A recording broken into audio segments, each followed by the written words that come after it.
New Thought Media Network proudly presents Having Courageous Conversations, where real talk dives deep. Each week we go beyond surface talk. We open our hearts, speak our truths, and dive into the stories that shape us. No scripts, no filters, just powerful, unforgettable conversations about life, purpose, healing, and truth. Join the conversation, because your voice belongs here. Please like, share, and subscribe.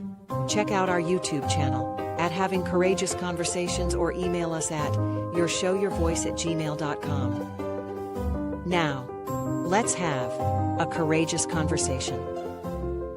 The views and opinions of our guest and hosts do not necessarily reflect those of New Thought Media Network, or any organization we may be affiliated with. Here at New Thought Media Network, we welcome freedom of speech and courageous conversations. There are many topics that can be difficult to navigate. Challenging the status quo and engaging in lively debate is important to expanding our understanding of one another, and life in general.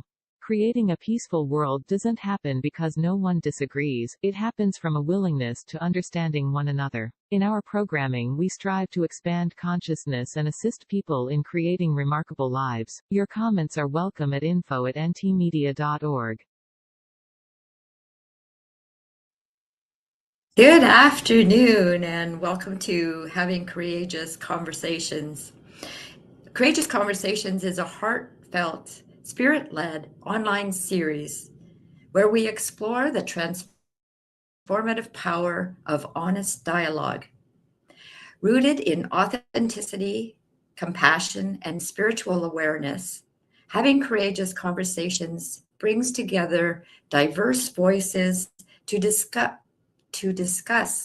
topics that matter, conversations that we often avoid, yet maybe deeply need. Throughout thoughtful interviews and meaningful discussions, we explore spirituality, personal growth, community, healing, social issues, and human experience. Now join us as we have a courageous conversation with Anna. Now I'm happy to introduce Anna, but first I want to say that Cheryl is being educated right now and is at an amazing webinar. So we'll miss her today, but I think Anna and I will have no problem having some conversation.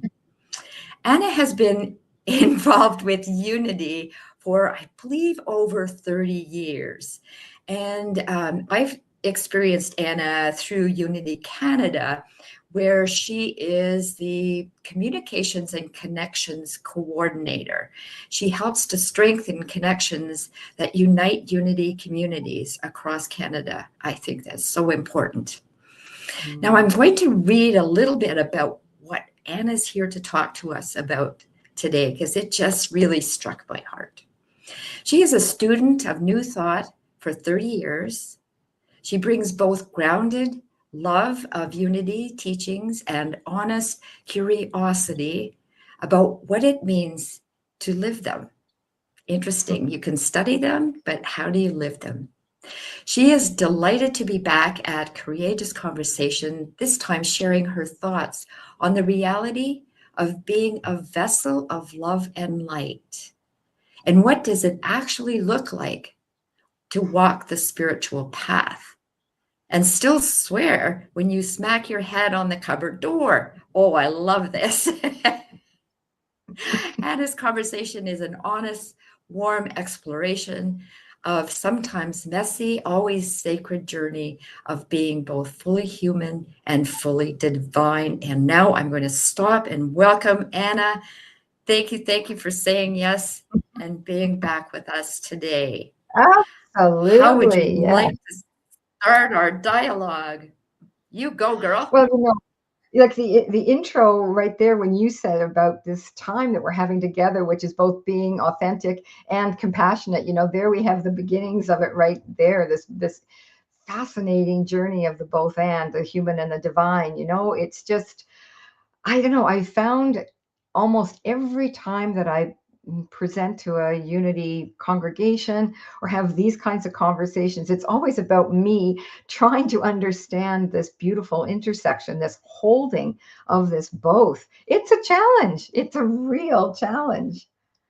So that's what we're up. This is what's up for us today. This is what we're going to dive into. This is what's and do you find it easy, like being like walking that really spiritual, like today I'm really spiritual and la-di-da, and then all of a sudden, like you said, you hit your head on that cupboard door. And well, so what does that look like for you? I mean, that's what it's so perfect about it. And that's why the cupboard door thing came to play. So just, let's just create this scenario, which I'm going to guess is going to be familiar to you and to anyone who's listening. So I'm coming in with all my groceries, walking into my kitchen, I have all my bags of groceries on the floor, and I have my kitchen counter, and I have the cupboards, of course, above. So as I start to put things away, I open the cupboard doors for easy access, bend down to get the pieces of groceries that I need to put into the cupboard, and then come up and crack my head on the open cupboard. And we've all been there. But oh my gosh, what came out of my mouth? If this is like spirit expressing, it is one heck of a vocabulary. Let me tell you, it's very colorful. And in that moment, I remember having the thought, oh my gosh, like, how can this be, right? And then it was back on to putting groceries away. But then another thing that sort of arose in my life was the passing of my cat that I had for 18 years. She was my girl. And yes, I hold that every living entity, never really truly dies. And yet, in that moment, being so heartbroken and being so tearful for days after I lost her, feeling bereft.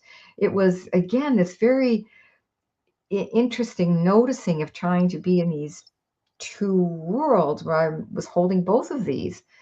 And then the ultimate one for me, I think you were at the same Unity Canada conference, and we were it was an in-person conference, and we were being accommodated in a place that had multiple floors, and it had an elevator to get there. My room was upstairs, and I am afraid of elevators.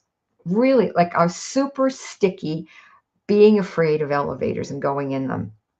So I remember standing at that elevator bank, pushing the button, and having a dear friend and a minister standing beside me.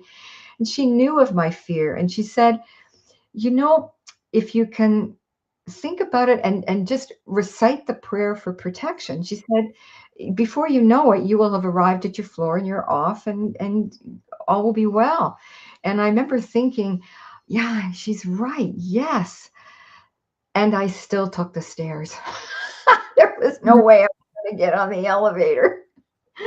So again, fear, right? So like, it's like this anger and then the sadness and this fear. And I think all of this is so much the human journey. How do I walk this path of being the both? And then that took me into some reflection, and I've got some thoughts on that. Can you relate though, Mark, to this? Oh, absolutely. Absolutely. I thank you for the question. I get a little riled when I hear speakers talk about all you need to do is this. You could just, breathe it in, know your love, and I just want to say it's not all about that. It's both and so I have to say that my defenses go up, and I have a hard time believing the message that is being given because it puts a should there. No, you shouldn't be feeling this. You should be doing this, and all is good. And the term spiritual bypass comes to mind. And so I really embrace it, the both, because if I try to push away the I don't want to say the negative, because it is all if I push away what is happening, the fear, the anger, the sorrow, then I'm not being authentic. And that is not, in my opinion, spiritual to me. Right. Oh, I love it. Oh, you and I are so in the right place at the right time. So I'm going to There you encourage you to go. hold that, because I want to come back and revisit what you said, and I want to name it something different, and I want to name it spiritual shaming. So just let's circle back to that, okay? Because I think that's part of this really courageous conversation that we can have today. So we'll do that. So Thank you. I wanted to share with you and the audience a poem that I came across as I was going through this kind of discernment. You know, what is this? Is this both and? Am I this or that? And either or, really wrestling with it. And in a conversation with Reverend Yvonne Racine out of Unity Edmonton, she read this poem, and when she read it, I thought, oh my stars, this is it. This really says it to me. So with your permission, it's about 2 minutes. It's not short, but it's humorous, and I think it's right on point. Are you okay if I do this? Absolutely. Please do. Okay. So the poem is by Rich Orloff, and it's called A Vessel of Love and Light. This is what he says. I am a vessel of love and light, except when I haven't slept very well, and then I'm just cranky. I am a vessel of love and light, except when people interrupt me, and then I think, hey, I'm the vessel of love and light, so shut the hell up. I am a vessel of love and light, except when I'm on hold with Verizon, and then I would like to smite Verizon. I am a vessel of love and light, but sometimes when I see another vessel of love and light, I get vessel envy. I am a vessel of love and light, except last Thursday, don't even ask me. I am a vessel of love and light, except when I'm around my family. When I'm around your family, I can be a vessel. I am a vessel of love and light, except when I'm reciting a poem and looking out at everyone looking at me, and I begin to wonder, do these people even like vessels of love and light? I am a vessel of love and light, but I'm not always skillful at it. Sometimes the love comes out as ambivalence, and the light comes out like a glare. I am a vessel of love and light, except when I'm unsure of myself, hungry, or feeling broken, or when I don't believe my needs will get met by being myself. And I refuse to be vulnerable or even ask that my needs be met, because I'm afraid if I do, someone may destroy my vessel. So I turn inward and I affirm I am a vessel of love and light. And when I miss the mark, may I meet myself with compassion, for it's okay. Being a vessel is hard, and it can feel scary to let the love and light either in or out. And if I can remember this with every breath, then I will be a vessel of love and light. Beautiful. For me, it was humorous, as you said, and heartfelt and real. Yes, Yeah. that's just it, right? It's the realness of it that is just it's the human journey. It's certainly my journey. Can't speak for all humans, of course, but it's certainly my journey, and very much spoke to this discernment that I was trying to make about what was happening in the swear words coming out of my mouth, and yet, showing up on a conversation like this, hoping to be somewhat spiritual in nature. So it was just a very on point piece when I received that. So then what started my sort of looking into this is I thought, okay, so who can I look at? Whose life can I look at? Who was actually holding the both and I ended up looking at Myrtle and coming back to the journey that Myrtle Fillmore went through with that tuberculosis diagnosis that she had, right? Which was in her day was a death sentence, right? I think they gave her like 6 months to live. And what was so interesting is that, you know, she didn't fight it, or she didn't flee from it. She went toward it, right? She went toward her body. She started this in-depth conversation with all of her cells and loving them almost back into life. And it was a long process. It was over 2 years, but she was part of holding that both and. She was in pain and suffering, and she was also doing and being this loving being, holding this broken body sacred. So very much that both and moment. I see it as such. Do you see that too, or can you see it in that light, Mark? I'm trying to so what's going through my mind is that it's all spiritual. Whether you know the swear words are coming out or whatever, the swear words are spiritual too. And you know, I don't mean living a life of that's all that I say. Yep. That both and comes together for me as spirituality. Yes. And then where do I take it from there? Yeah. Yeah, it is the path, right? It is the path. And we always in Unity, we say we hold Jesus as a way shower, and he too in the Garden of Gethsemane, which is a really powerful one for me.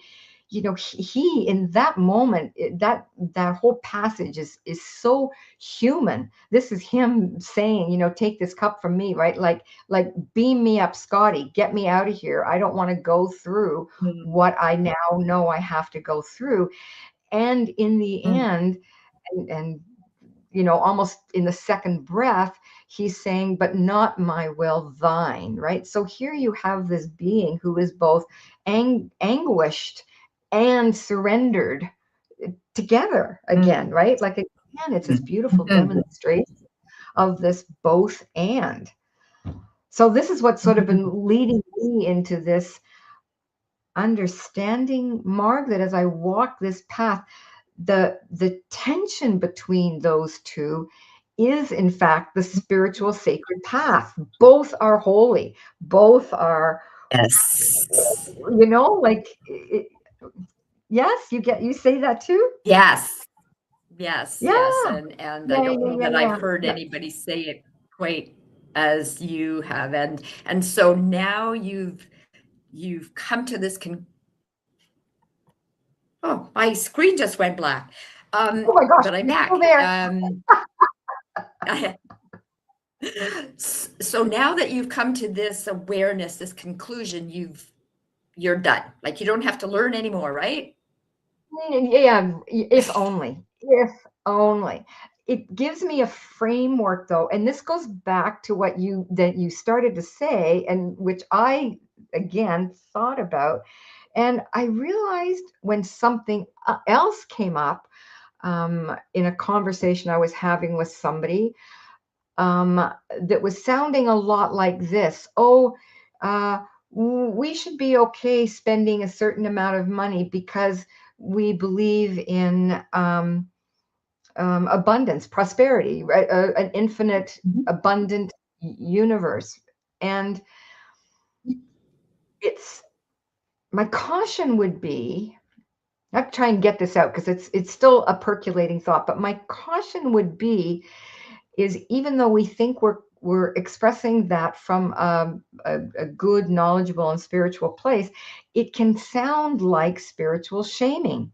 It can sound like, oh, if I can't hold the both and, it's very easy for me when I was whopping my head and listening to my sailor-like words come out of my mouth. It's really easy to think, oh my gosh, I should have known better than that. If I had been spiritual, I never would have done that. And internal. It's how I shame myself with not being spiritual enough. And when I Yes. hear it in others, I can hear external spiritual shaming landing on me because I'm not living a wondrous, enlightened existence on this plane, right? Does that Mm. make sense? Yeah, Yes, yes, I yeah. believe so. And my head just went to a fairly recent conversation that Unity Kitchener had about being abundant and also uh, uh, you can hold on to finances and be fearful, or you can say, hey, we are prosperous and abundant and break the bank. Like, why can't we do both? And I'm so grateful to be on a board and a leadership team that works that way. It's both and. Yeah. Yeah, yeah. Um, And that's the but really it's key not one or word. the other. Yes, that's the key word. Like, I'm starting to realize that when I hear or in my thinking or in my vocabulary or discussions, it's almost as powerful as the word should. I know how we've all been sort of trained up on the word should. Um, and Yes. or is the same way, because or indicates we've absolutely gone into a binary, right? It means we've got two things. It's not oneness. It's not together. So your example, one can be prudent with funds, and you know what I mean? Like, it's both. And your board worked with that concept, it sounds like, and landed well with it. Yes. Yes, that's my interpretation, as well as the not just the board, but the leadership team and staffing too. Like we um, talked about things. I can't think of a better word than things, but there you go. It's Yeah, yeah, things, yeah. and yeah, it's a balance, and it's not an or. And I wrote down or. That's a really good word that I'm going to process, Yeah, and it will, like you said, the word should, is every time the word should comes up, I go, yeah. You touch yourself, right? no Yeah, shitting on yourself. yeah, yeah, yeah, So yeah, now yeah. it'll be the word or. Or Oh my goodness. well, Yeah, my goodness. Yeah. it increases the way that we show up, right? And we know the power that words hold. So that Mm. too is that reinforcing a separateness. Every time I do an or, it's that, right? And I'm, you know what? I'm just living this as I go. I'll get back to you on how it works, but it's a work in progress, which I consider myself an ongoing work in progress. But I do think this whole separation piece is works counter to where we're trying to really go, right? Which is oneness in all things. There's no separation between me and you, it and them. There is no separation there, right? It's all one, and it's one new way for me to hold this, that these things that I say bump up against, in my human living, to not see them as like the obstacle to my spiritual path, but part of my spiritual path, right? They're there. They're there to grow me, I think, one way or Mm. the other. Yeah. Mhm. Oh, you and I just agreed. It's Sometimes gonna be don't you want your cap and gown though? Don't you just want your cap and gown? Okay, I've grown oh, enough. I've learned like this if lesson already. Stop it. if oh, I just, yeah, when a younger me was really believed that was actually going to happen, like that life Mm. graduation would really happen. And now, Yeah. yeah, in this sort of like fourth chapter of my life, I actually feel like the learning is ramping up for me. I think everything that came before was groundwork to this accelerated pace of learning right now. I feel I'm learning much more Mhm. about me right now and my interconnectedness with my whole world. And that's just part of the journey, right? It's just, I like to think of it as an immersive spiritual journey. So when I swear that too is part of my spiritual journey.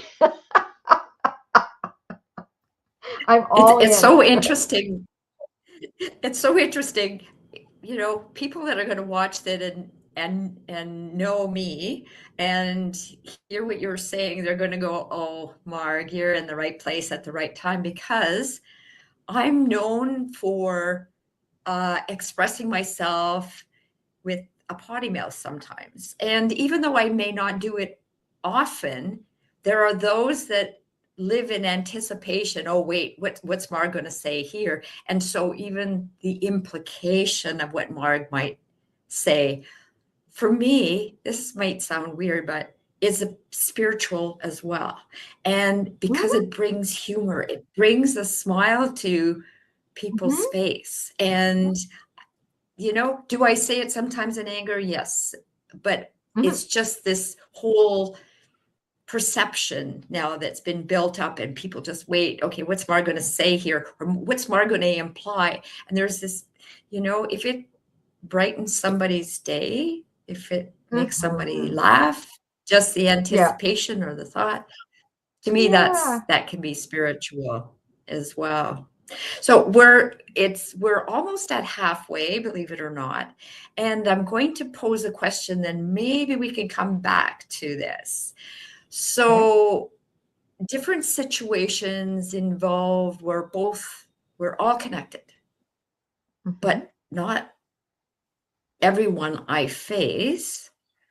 I may not appreciate their character or what they say, or, you know, I can just, let's come back to that. Like, let's go to the big one, you know, somebody who's orange, and, you know, how is that person one with me? And then there's everyday life where, you know, interactions are with people that, so let's go for a break and come back and put you on the spot there, Anna.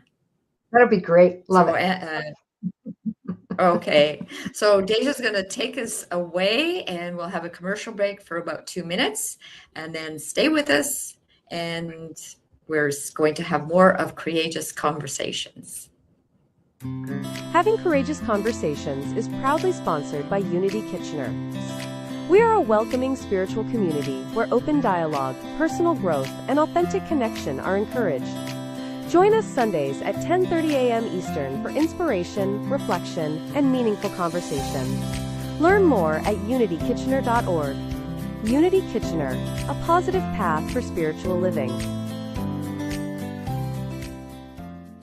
Please help us say thank you to all of our organizational sponsors, including the Hefferland Foundation, Affiliated New Thought Network, International New Thought Alliance, Science of Mind Archives and Library Foundation, Center for Spiritual Living Denver, Center for Spiritual Living Midtown, New Thought Philadelphia, Center for Spiritual Living United Life, Sunshine Cathedral, Planned Happiness Institute, Summit Center for Spiritual Living, One Heart Retreats, Universal Joy Center, Unity Kitchener, Unity Spiritual Center, Ottawa, Home Center for Spiritual Living, Satya Center, Begin Within Ministries, Center for Spiritual Living, North Jersey,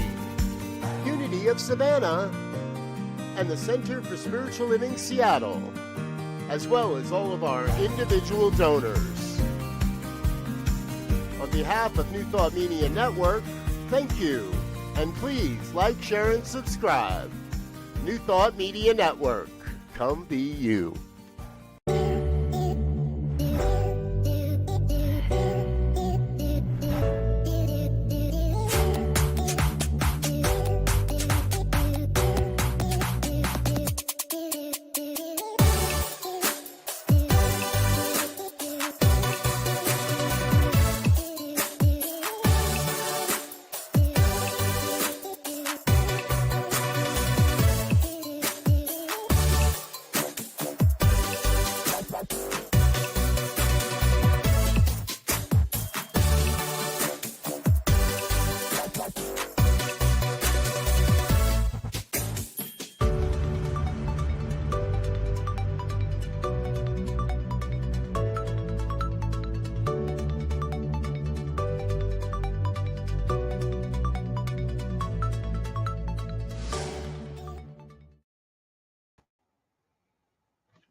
Welcome back. So I sort of set the stage for Anna to speak of her impression or how does she digest when the cupboard door is in human form. So you smack against a person that. Oh, that's funny. Okay, so you laid the groundwork that we can sort of go in a few different directions of this. So you've talked about like when you or any of us come up against someone who we just don't get them, or we rail against them, or they just rub our fur the wrong way. That's my favorite expression, because we've all got them. I mean, my gosh, as much as I would love to think that this life is a love fest with everyone, we are not there yet. So these people are constantly showing up in my life. And I know my path has been one, and I can see it clearly again from this fourth chapter that I'm in right now, how I used to take all of it so personally. I would always bring it back into me. I've learned to see someone who is just simply different than me and not make it anything more than that.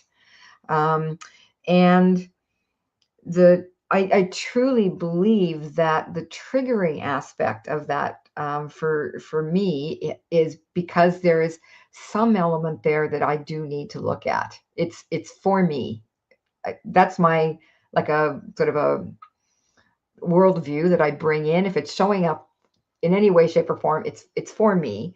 So then I can be curious. And this is the gift of curiosity. If I can stay in curiosity, which I'm grateful that's fairly easy for me to do, as I think it is for a lot of people in New Thought, to hold that view of curiosity, I can be open to that question about, so why is this being so triggering for me? And I have to sit with that. And sometimes, it's a really deep thing for me too, Marg. I'm not instantly aware of, oh, I get that. That's because X, out of my childhood, out of my early years.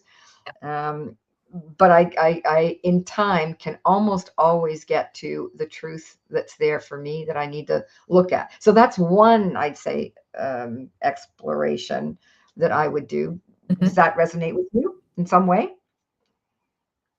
It does. And it depends on the situation or the person. And, if I've had a good night's sleep or whatever, if I can go to the curiosity. I'm certainly less reactive now in this stage of my life than I was in the past. But some situations are, depending on the circumstance, it's really difficult to not feel so judgmental. There's the word. Yeah. And how are you behaving this way? Yeah, I get that. And it's sort of in that statement that you said is a sense that I think many of us hold, is that we hold the concept that stuff is supposed to be easy to understand and fair and all of that. And sometimes stuff just isn't. And that makes me think of the power in Byron Katie's work. She came to doing her work out of her own desperate situation in a moment of, let's call it enlightenment for shorthand. And really, look who's just popped in. There's a fun, happy face. Lovely to see you. Thank you. So lovely to see you too. And don't let me interrupt. I apologize for not being here for the first half, but I know that things probably went very smoothly and that you guys did well, and you don't need me to be here, but I'm here just to listen today. Great. Well, we're happy to include you in the conversation. Yeah, right. We're just talking about people that trigger us, like people who show up late to meetings.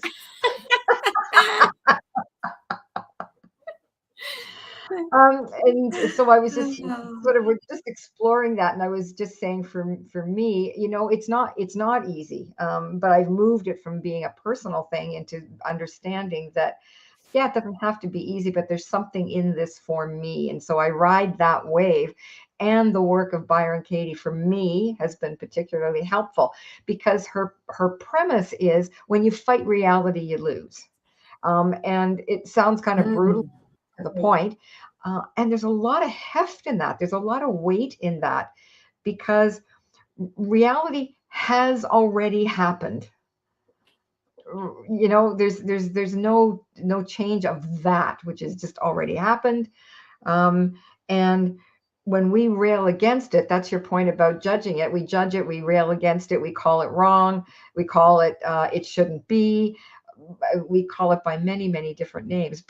But the reality is it is reality, and so that's where we then lose our power because we're fighting against something that is.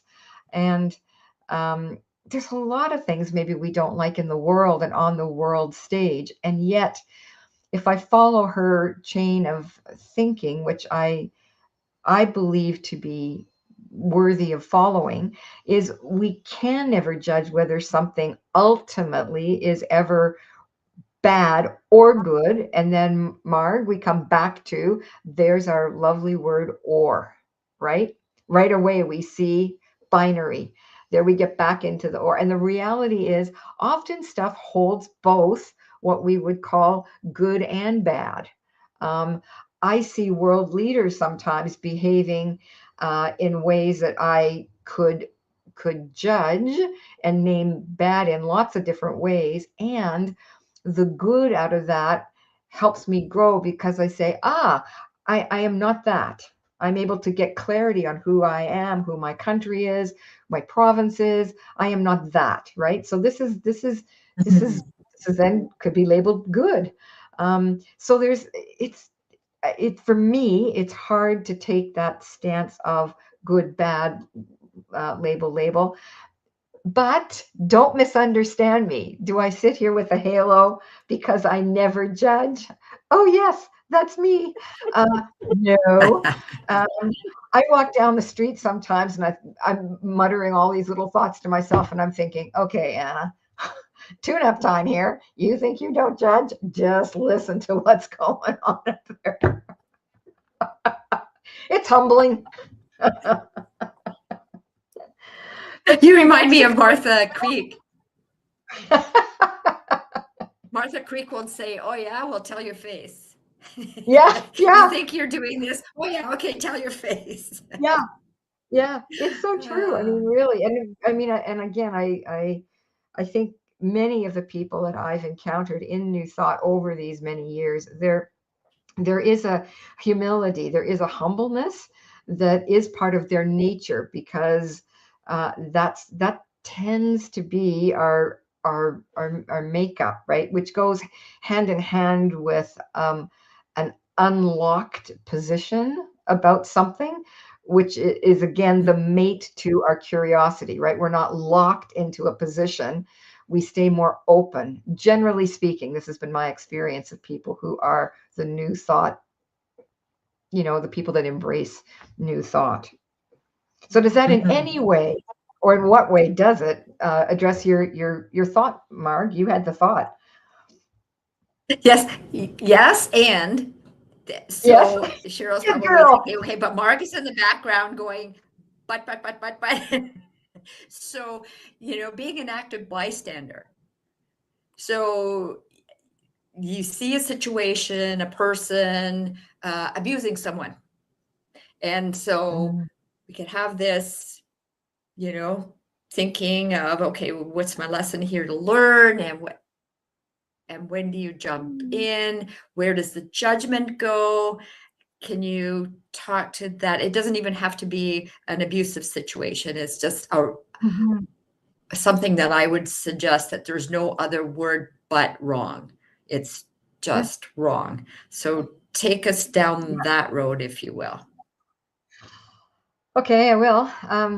You're never going to invite me back. You're brave, really, Anna. You're brave and you're wonderful and you're such a joy to be with. And you just said, okay, you're going to do it, right? Yeah. Take it on. Yeah, it's a good one, and it's a really good question, and there's multiple ways I might and actually do approach this, like, and what's mine to do. And again, it depends on the situation, Margaret. I mean, you're describing really in that situation can be on a continuum of that, but what's mine to do in this? And I've come to realize, boy, this is a humbling part too. At this chapter of my life, it's not all for me to do. This is a major revelation. Because prior young years, I think, wow, everything is mine to do. That's just not true. Like, there's a lot of great people out there, and what's happening maybe in a large scale is theirs to do. I would do something different, but that big thing they're doing to counter it, it's not mine to do. I know more now about my role. And I don't know whether you ladies have read the book. Did you, can you see this? Oh, it's in reverse, right? But anyway, it's Understanding Your Soul, the Channeled Wisdom of Jesus. Did you guys both read that? I Yeah? did. No. Yeah. Okay. So, I'm not finished. So I've got it. Is that the first or the second? Because there's two now. First. Okay, there's another first. one. Yeah, I got it down at the village. Yeah, so I'm in a small group that we're just unpacking it. The four of us get together and we just go a chapter at a time and unpack it. But we're basically done. We've got like the very last session to do. But I cribbed together out of so this is a channeled voice of Jesus, is what we're, to any listener that's out there. This is a woman who channels Jesus. So it's a very simple and repetitive teaching I find in this book, which is so powerful because it's not complex. Mm-hmm. And he repeats in many different ways, all of them simple, but there's core messages that he just keeps coming back to. And many times in our group, we think, oh, wow, thank heavens, this is the way this is being delivered, because it takes us 6 and 7 times to hear it, to think, okay, we kind of get it now. One part of what he was saying at the end, and I've kind of done a little bit of paraphrasing here, but if I may, I'll read it because it's relevant a little bit to what we're talking about here. This is what he's saying in his words, but I've just shortened it down. When you do not know what is going on, what to say, what to do, love is always the fallback position. Start every day speaking the intention to be a being of love. It will never be perfect. You are not meant to be beings of unconditional love while you are your human self, but you are meant to work toward it. Beautiful. So and I think, wow, that's it. Again, I don't know about you ladies, but this whole vessel of love and light gig, for me, I've taken that in as I need to be this being of unconditional love, which I don't know about you. I personally find this very challenging. And again, it comes back to hearing the words come out of my mouth when I've smacked my head on that cupboard. And these people that I bump up against that are not like me, they are opposite to me. They hold different views, different personality traits. And I think, ooh, yeah, I just want to rail against it and make it wrong. But then this piece helps because I realize I want to stand in front of them and just grasp my heart and say, oh, it's okay that you're a pain in the fanny, because I am unconditional love and I just embrace you fully. And you know what? I've not been able to do that once. That's my reality. Well, and it's a good thing that it says, that we don't know how to love unconditionally. And I've thought about that for a while. We say, I love you unconditionally. Well, really, do I? Because if you put a foot wrong, do I still love you? Am I still going to be there for you? It's totally. Right? So it's conditional. It's Yeah, conditional, it and is. It is. and It is. relationships are conditional. They're Yes. they're like a silent contract, if you know, Mhm. you will. But while you were talking about that, Anna, I thought about, it's easier, I think, to love someone unconditionally that we don't have a relationship with. Uh, yes, distance is in our favor. I always say, when I was married for a lot of years, and we lived on the West Coast. My mother-in-law was in Ontario, and I always said I could love my mother-in-law proportionate to how many miles were between us.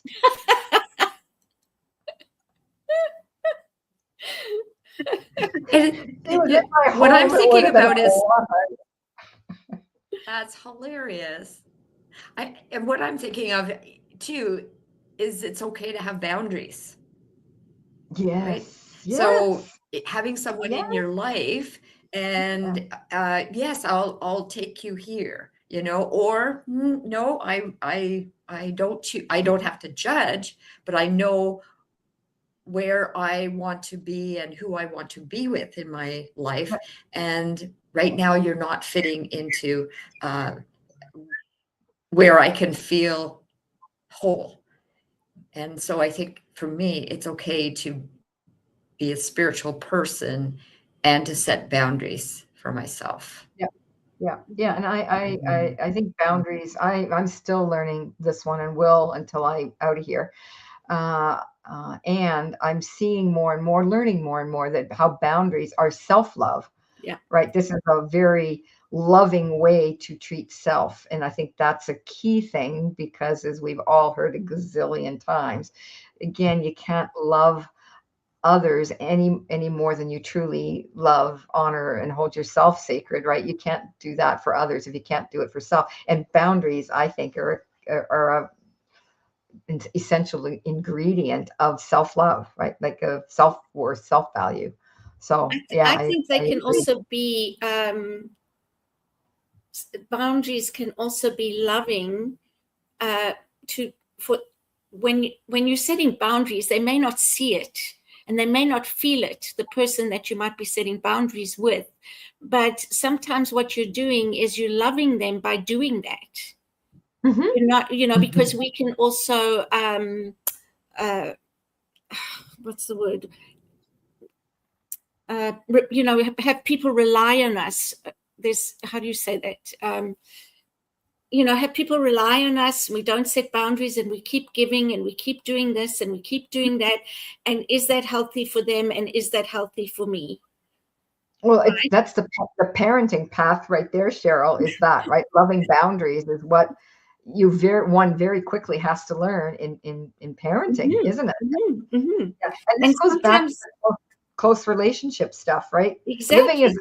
Living as I do on my own, I find life can be very smooth because I've only got me on this shoulder and me on this shoulder. And it's amazing. They often just agree with each other. So I've got no friction to rub up against that creates actually growing opportunities. You know, I mean, that's what they really are when you're in some kind of close relationship, right? And this gets to be the living challenge of the both and, right, of holding that, like being in any kind of loving relationship, a parent one, a sibling one, a romantic one, anything. The word that I was looking for was enabling. We can be enabling if we don't set boundaries, even as difficult as it is, and even as it won't often be appreciated in the moment. It's something that sometimes one has to do. Absolutely. Yeah, absolutely. It's boundaries and love, right? It's both. Again, it comes back to this both and. Since honestly, I don't think I'm cracking any great new ice here. Believe me, ladies. I'm this both and I'm sure has been around a new thought for a gazillion years. However, I'm just catching up. So that's why I ended up doing a Sunday talk about it, and why I thought, okay, I want to speak about this in Courageous Conversations too, because Cheryl, an early thing I tossed out to Marg was it started to smack of spiritual shaming, which I haven't heard of, but I think exists, you know, when someone can say, well, yeah, but our fifth principle is llama, llama, llama. I can hear that as making me wrong and bad because of the thought that I'm holding. Right. And then I thought, and it happened recently with a friend, and I thought, wow, this really feels like shaming to me. But it's got the spiritual covering on it. And I wanted to ask you guys, you ladies, because you've done so many of these conversations. Is spiritual shaming a thing? My opinion is yes, absolutely. Oh, okay. Absolutely. So the reason I was late is I was in a webinar earlier, and it was about self-differentiation, which was so interesting and such a rich discussion.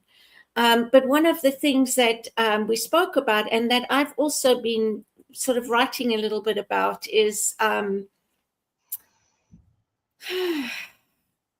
spiritual bypassing. Spiritual bypassing. So saying, for example, I had said something in another group about something I'm realizing and how I'm growing. And, I thought this and now I think this. And somebody said, yes, and is it not all one? And so I was like, okay, yes, it is. And to me, that can be spiritual bypassing, because I am a human being, the spiritual side of me having a human experience, and I'm learning and growing and transforming my human self to be able to expand my consciousness here and to remember who I am. So if I just say, well, yeah, we're all one, it's both, let's just leave it at that. I felt that wasn't resonating with me, because we have to recognize that we are here for a reason, and that we are not spiritual beings on this planet. We are human beings. Yeah, yeah. It's really interesting, and I have to say, and I don't know where you are with time right now on the show, but I've always have been confused when I've heard people often tossing out the term spiritual bypassing. And for me, when I felt the shame of what I was doing, if I had been more spiritual, this person was inferring, I would have no difficulty parting with this money. So there was no room in that conversation for me to be a smart money manager. There was only room in that conversation for me to be shamed because I wasn't embracing the cost. And that felt different to me than what I think spiritual bypassing is. So I think there is shaming as well. And I think it's also recognizing whose it is. What she's saying, is it her? Is it for you to feel, or is that her? Yeah, and it's just something to contemplate, right? Because if I feel shame, I'm allowing her words to create shame. Yeah.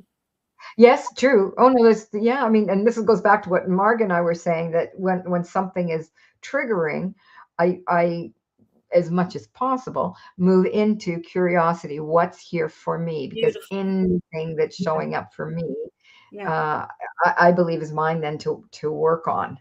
But I was surprised that it came out of the mouth of a minister.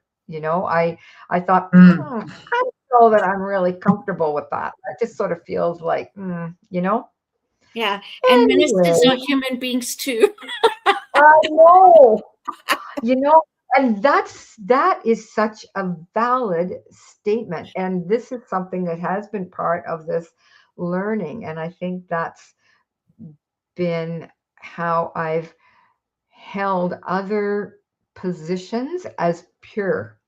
So this again starts to be then, what Marg and I were saying, this is my path. Then why do I hold that as a concept, right?